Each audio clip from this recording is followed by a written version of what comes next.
Сәлем достар, қалдарың қалай? Демалыс күндері қалай өтті?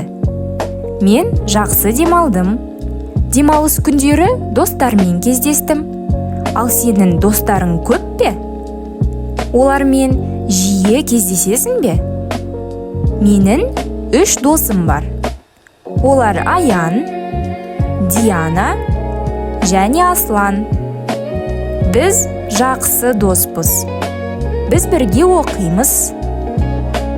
Аян және Диана менің көршілерім. Біз жиі кездесеміз. Демалыста біз тауға шықтық. Тау қаладан алыс орналасқан.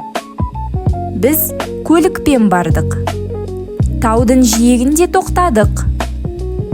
Тауға шығу көп уақыт алды. Таудың ауасы таза. Табиғат әдемі болды. Ағаштар мен өсімдіктердің түрі көп. Біз суретке түстік. Әдемі суреттер шықты. Біз гүл жинадық. Таза ауада тамақтандық.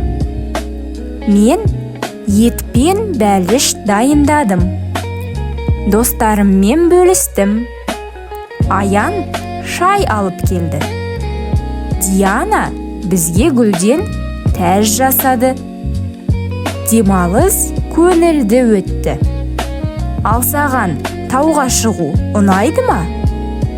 Сен де өз демалысың жайлы бөліс. Тыңдағандарың үшін рахмет.